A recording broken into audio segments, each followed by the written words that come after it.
ये वही सोच है कि जो आज से लगभग 100-125 साल पहले एक महिला घर से पढ़ाने निकली, ज्योतिबा फूले, और लोग उन्हें पत्थर मारा करते थे। तो ये वही विचारधारा कि गरीब बच्चा पढ़ेगा नहीं, जब वो पढ़ेगा नहीं तो सवाल करेगा नहीं।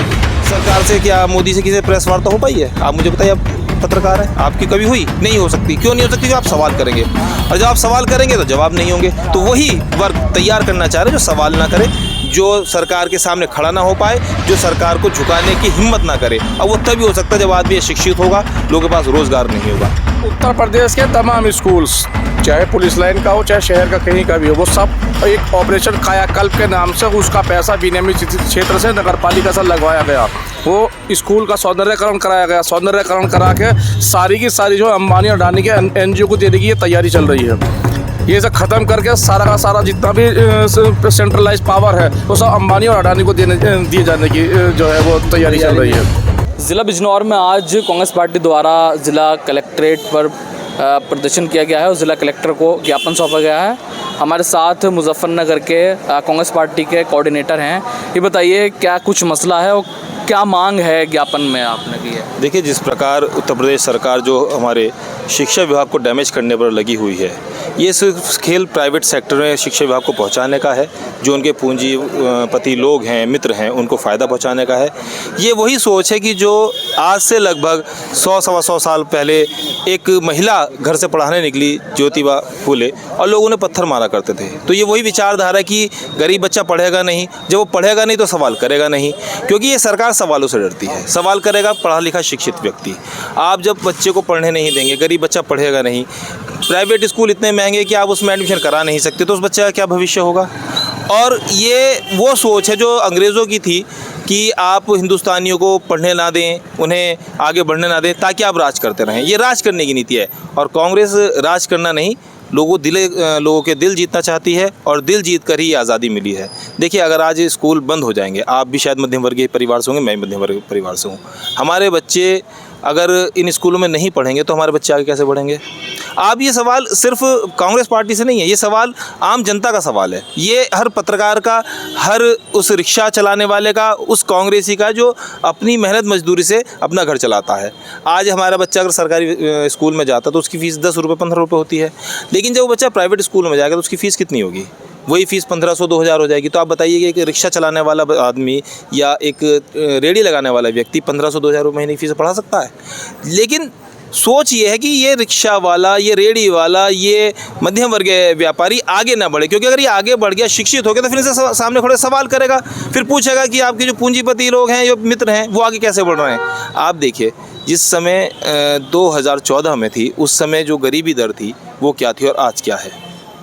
91 में जब हम लोग पूंजी की तरफ बढ़ रहे थे, तो हिंदुस्तान की जो 10% लोग थे, उनके पास हिंदुस्तान की 34% संपत्ति थी। आज हिंदुस्तान के टॉप के 10% लोगों के पास 57% संपत्ति है, यानी कि अमीर और अमीर हो गया, गरीब और गरीब हो गया। कारण कि जब आदमी शिक्षित नहीं होगा तो अच्छा रोजगार कैसे पाएगा? एक तो वैसे आप रोजगार नहीं दे रहे, ऊपर से आपने अब शिक्षा पे भी हमला कर दिया। तो मतलब क्या है कि जो ये संख्या 80 करोड़ की है, क्या आप इसे 1 करोड़ 25 लाख पहुँचाना, 125 करोड़ पहुँचाना चाह रहे हैं?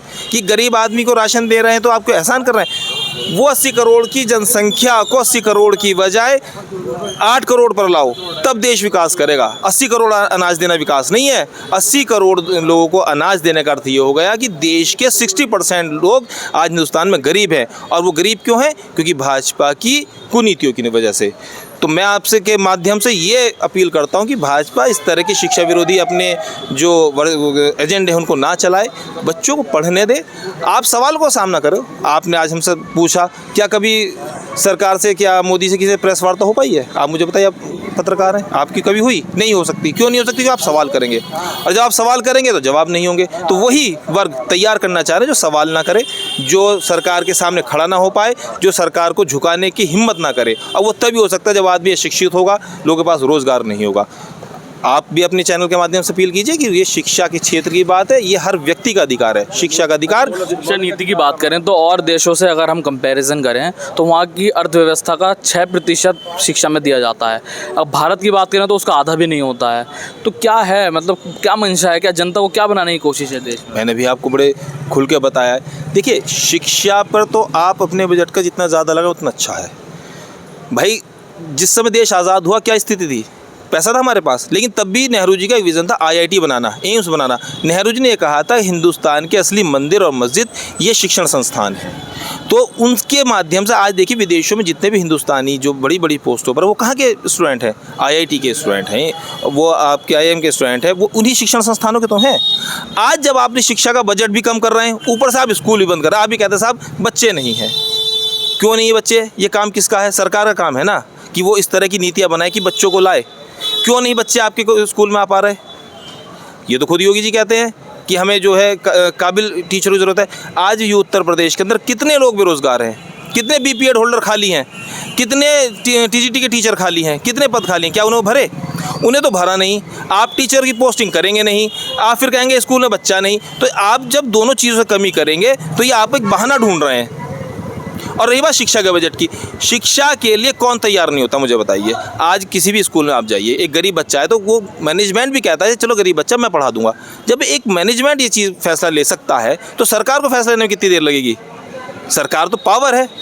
और इतनी बड़ी देश में अगर आज भी शिक्षा का स्तर इतना कमज़ोर है तो ये स्वयं सरकार के साथ साथ जनता से भी सवाल है कि ऐसी सरकार को चुना क्यों, जो पिछले 11 साल से शिक्षा के साथ साथ रोजगार के साथ साथ हर चीज़ को निचले स्तर पर कर दिया। सवाल जनता को स्वयं करना चाहिए। देखिए पार्टी का होने के नाते मैं ये बात कह दूं कि साहब सवाल सरकार से सवाल के साथ साथ मुझसे भी स्वयं से सवाल है। मैं भी एक शिक्षक हूँ, मैं टीचर हूँ, स्पोर्ट्स टीचर हूँ। मेरे से भी स्वयं से सवाल है कि आज मेरे देश की शिक्षा का स्तर कमज़ोर क्यों है। और उसके बाद जो सरकार बैठी है उसकी जो खराब नीतियाँ हैं, आपने स्वयं अपने मुंह से बताया बजट आधा भी नहीं है। तो ये बजट बढ़ाने का काम किसका है? केंद्र सरकार का है। जब पहली इस सरकार की शिक्षा मंत्री स्मृति ईरानी जी बनी तो आपको याद होगा हिंदुस्तान के टॉप के तीन IITs के जो आपके डायरेक्टर थे उन्होंने इस्तीफ़ा दिया। क्यों? क्योंकि उनका हस्तक्षेप उसमें होता था। जब आप IITs में हस्तक्षेप करेंगे और आपकी खुद की स्वयं की शिक्षा इतनी नहीं है तो परिणाम यही होंगे। आप अपने मंत्रालय में देखिए कितने लोग आपके JNU के पढ़े हुए हैं, कितने लोग आपके DU यूनिवर्सिटी के पढ़े हुए हैं, लेकिन आप JNU को साहब देश विरोधी बताते हैं। तो इस तरह की जो सोच देश में बनाई जा रही है खासतौर से शिक्षण संस्थानों को लेकर, वो बड़ा दुर्भाग्यपूर्ण है। इस देश का भला करना है तो इस देश को शिक्षित बनाना बहुत आवश्यक है। और कांग्रेस का एक एक कार्यकर्ता, एक एक व्यक्ति इस देश की शिक्षा की ओर हमेशा आगे बढ़ा है। आप देख लीजिए पुराने समय से जितने भी आज इंस्टीट्यूट आप देख रहे हैं, आप मुझे नहीं पता आप कहाँ के पढ़े हुए होंगे, लेकिन आपके बड़े पूर्वज जितने भी सरकारी संस्थान के उन्हें सब कांग्रेस के बनाए हुए हैं। बिजनौर का जो GGIC है ये 1950 के आसपास का बना हुआ है। उस समय किसी सोचता है बिजनौर में कि ऐसा कोई स्कूल हो सकता है गरीब बच्चों को पढ़ाएगा? जब वो चाय बेच रहे थे, जब वो चाय बेच रहे थे, प्लेटफॉर्म नहीं बना था। तो आज वो जो बात कर रहे हैं कि साहब मैं शिक्षा का ऐसा बदलाव कर दूंगा। उत्तर प्रदेश के तमाम स्कूल्स, चाहे पुलिस लाइन का हो चाहे शहर का कहीं का भी हो, वो सब एक ऑपरेशन कायाकल्प के नाम से उसका पैसा विनियमित क्षेत्र से नगर पालिका से लगवाया गया। वो स्कूल का सौंदर्यकरण कराया गया। सौंदर्यकरण करा के सारी की सारी जो अंबानी और अडानी के NGO को देने की ये तैयारी चल रही है। ये सब ख़त्म करके सारा का सारा जितना भी सेंट्रलाइज पावर है वो सब अंबानी और अडानी को दिए जाने की जो है वो तैयारी चल रही है। टीचर से लगा के, चपरासी से लगा के, बच्चों की यूनिफॉर्म, कोट, सब सारी चीज़ें जो है वो सारी की सारी पावर जो है अंबानी और अडानी के जो NGOs हैं उनको दी जाने की तैयारी चल रही है। आपका आरोप है कि कांग्रेस पार्टी स्कूल बनाती है और भाजपा उनको तोड़ती है। नहीं, बनाती नहीं है, बनाए हुए हैं कांग्रेस पार्टी के, बनाती नहीं है। अब तो बनाने का सवाल ही नहीं है। 20 साल 14 साल कांग्रेस पार्टी ने कभी स्कूल बनाया तो वो उनको तोड़ने का काम कर रही है।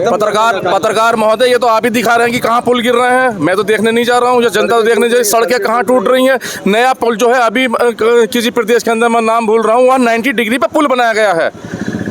जो उसका जो डाइवर्जन है वो 90 डिग्री पे है। कभी आपने देखा है 90 डिग्री पे कोई पुल बनता हुआ? जब चाय वाले को, इस तरीके के लोगों को, कम पढ़े लिखे लोगों को हम सत्ता देंगे, हमसे मतलब जनता सत्ता देगी, तो परिणाम तो निश्चित तौर पर हमें भुगतने पड़ेंगे।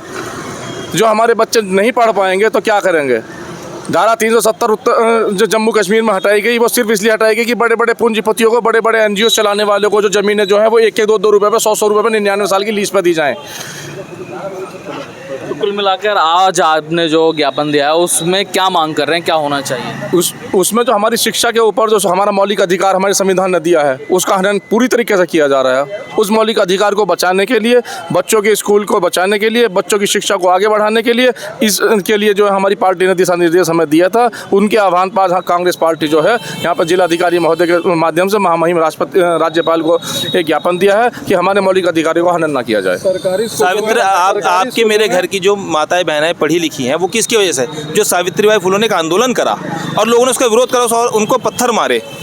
अगर वो आंदोलन ना करती तो क्या आज महिला शिक्षित हो पाती? क्या वो जोत जागृत हो पाती? उस जोत को एक हवन कुंड बनाने के लिए कांग्रेस ये मांग कर रही है कि जो देश की गरीब दलित मजदूर बच्चा है, जो उनकी बेटियां हैं, कम से कम उनका पढ़ने का अधिकार तो मत छीनो। हम तो बात कर रहे हैं जिसकी जितनी साझेदारी उतनी उसकी हकदारी, और आप उन्हीं की शिक्षा छीन रहे हैं। अरे कम से कम शिक्षा तो मत छीनो यार। अगर तुम रोज़गार नहीं दे सकते मेरे भाई तो कम से कम शिक्षा तो मत छीनो। आज मुझे बताइए, जो गरीब दलित व्यक्ति है, जो एक मोची है, वो कहाँ पढ़ाएगा बच्चों को? प्राइवेट स्कूल में पढ़ाएगा या सरकारी स्कूल में? आप स्वयं अपने मुँह से बता दीजिए, आप पत्रकार हैं। सरकारी स्कूल में पढ़ाएगा। सरकारी स्कूल में पढ़ाएगा। उतनी आमदनी नहीं है तो सरकारी पढ़ाएगा। तो जब सरकारी स्कूल बंद हो जाएगा तो गरीब दलित का बच्चा कहाँ पढ़ेगा? वो मजदूर का बच्चा कहाँ पढ़ेगा? वो आदिवासी का बच्चा कहाँ पढ़ेगा? वो किसान का बच्चा कहाँ पढ़ेगा? जो ऊपर के टॉप 10 है उनके तो बच्चे विदेशों में पढ़ते हैं। भाई जितने भी भाजपा के नेता हैं, बड़े बड़े नेता, देख ली सबके बच्चे विदेशों में पढ़ना है। वैसे तो संस्कृति की बात करते हैं, इनके स्वयं के बच्चे विदेशों में पढ़ना है। और जो गरीब का बच्चा है उसके स्कूल आप बंद करना चाह रहे हैं। तो ये कौन सी विचारधारा है? ये ब्रिटिश विचारधारा है, अंग्रेजों की विचारधारा कि उनके बच्चे विदेशों में पढ़ा करते थे और वो हिंदुस्तानियों को कोड़े बरसाया करते थे, उनके स्कूल बंद किया करते थे। अंग्रेजों की विचारधारा है। बेसिकली आरएसएस भाजपा का जन्म ही अंग्रेज विचारधारा से है।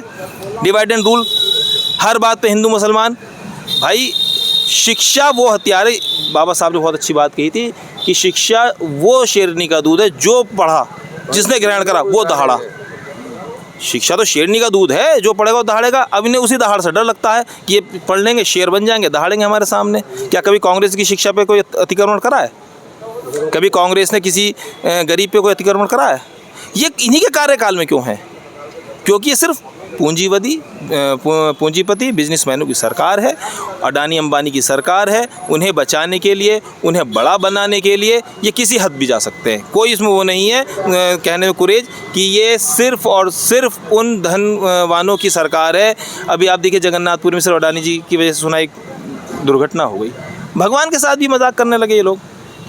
जो हिंदूवादी बनते हैं, जो धर्म की बात करते हैं, वो लोग भगवान को भी अब तिरस्कार पे आ गए। वहाँ का गोल्ड का भंडार खुलवा दिया है इन्होंने। ये इस तरह की जो विचारधारा देश में पनपेगी, ये जो सोच है, कभी हुआ करता था कि ठाकुर निकले जा रहे हैं साहब, दलित नीचे बैठ गए, बड़े बड़े स्वर्ण कास्ट के यार दलित नीचे बैठ गए। वो विचारधारा को ये फिर से लाना चाह रहे हैं, फिर से उस चीज़ को लाना चाह रहे हैं। देश संविधान से चलेगा, देश मनुस्मृति से नहीं चलेगा, ये देश संविधान से चलेगा। और संविधान ये कहता है कि आप हो, क्या नाम भाई साहब का, अजहान हो या चितवन शर्मा हो या मेरे कुरवीत भाई हो या ये हो, सबको पढ़ने का अधिकार है, सबका बराबर का अधिकार है। संविधान ये नहीं कहता कि ब्राह्मण तो पढ़ेगा और दलित नहीं पढ़ेगा। संविधान ये कहता है ब्राह्मण के साथ उसी चेयर पर दलित बैठ के पढ़ेगा, तब देश में समानता आएगी। और ये उसी समानता को ख़त्म करके अभी इनका क्या एक बयान आया कि समाजवाद और धर्मनिरपेक्ष हटना चाहिए। क्यों हटना चाहिए भैया?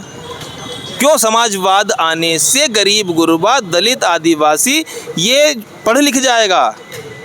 आपके मेरे मन में जो वो विचारधारा है वो फिर से जागेगी कि ये दलित है, ये आदिवासी है, ये पिछड़ा है, ये मुसलमान है, ये हिंदू है। और वो विचारधारा सिर्फ संविधान खत्म कर सकता है। और संविधान का सबसे बड़ा जो अधिकार है, शिक्षा का अधिकार है मेरे भाई।